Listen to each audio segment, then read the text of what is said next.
The housing market just did something nobody planned for. And the aftermath is still playing out in ways that should make every renter, buyer, and investor pay very close attention. We're talking boomtowns that went from zero to hero overnight and are now quietly handing the trophy back. Cast your mind back to 2020 and 2021 when everyone with a laptop and a dream decided to flee their overpriced apartments in New York or San Francisco for the sun-soaked promise of Austin, Phoenix, Nashville, or Boise. Remote work didn't just change where people worked, it rewired where people wanted to live.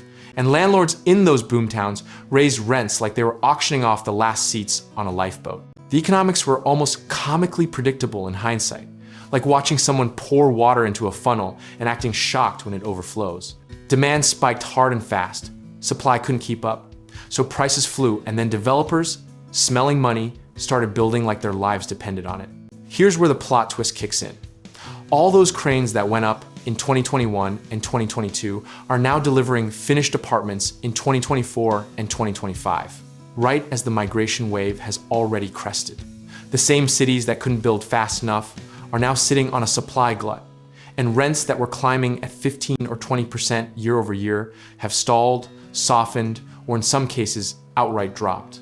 Meanwhile, back on the coasts, the story looks totally different, and not in a feel-good way. High-cost metros like San Francisco, Los Angeles, and New York have been bleeding residents year after year.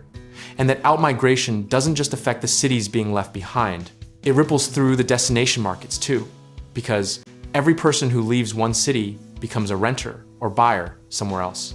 What's fascinating and a little ironic is that the coastal markets losing people aren't necessarily collapsing because their existing supply is so constrained that even with fewer residents, vacancy rates stay tight.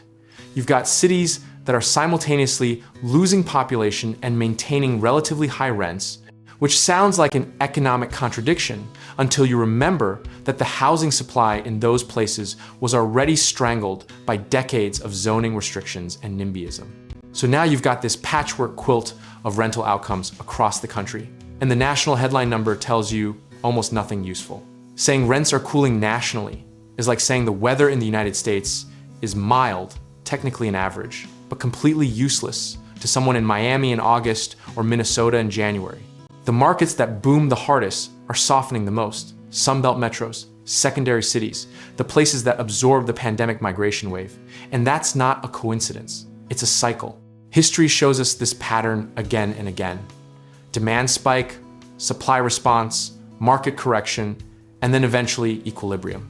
Though the timeline and depth of each phase vary wildly depending on local politics, geography, and builder appetite. A common misconception right now is that a cooling rental market means a crashing market, and those are very different animals.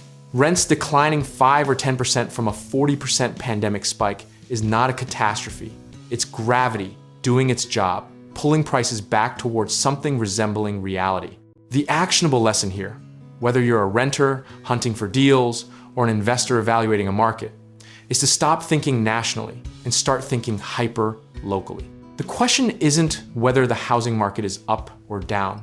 The question is which specific metro, which submarket, and which price point you're looking at, because the answer changes dramatically depending on where you zoom in.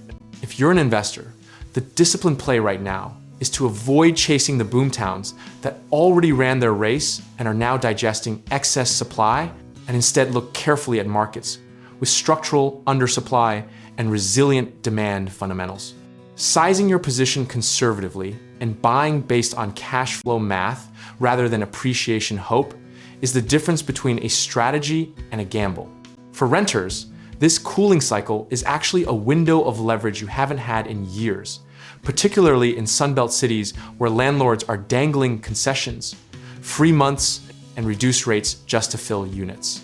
Patience is genuinely rewarded right now, in a way it wasn't in 2021, when you basically had to wire a deposit before you'd even toured the unit. The philosophical truth underneath all of this is that housing markets are deeply human systems, driven by fear, hope, migration decisions, and policy choices, and they overshoot in both directions almost every single time. The investors and residents who thrive long-term are the ones who understand the cycle, stay disciplined about their numbers, and resist the emotional pull of either panic or euphoria. Preparation isn't pessimism, it's professionalism. And knowing that a patchwork market requires a patchwork strategy is the most honest thing anyone can tell you right now. Whether rents keep softening or stabilize from here, the fundamentals of disciplined analysis, diversified positioning, and local market knowledge don't change. No matter where you land on all of this, whether you're renting, buying, building, or just watching from the sidelines, we can help you take the next step. Check out our links in the description below for real estate investment guidance, home contracting work, and connecting with the right lenders for your situation.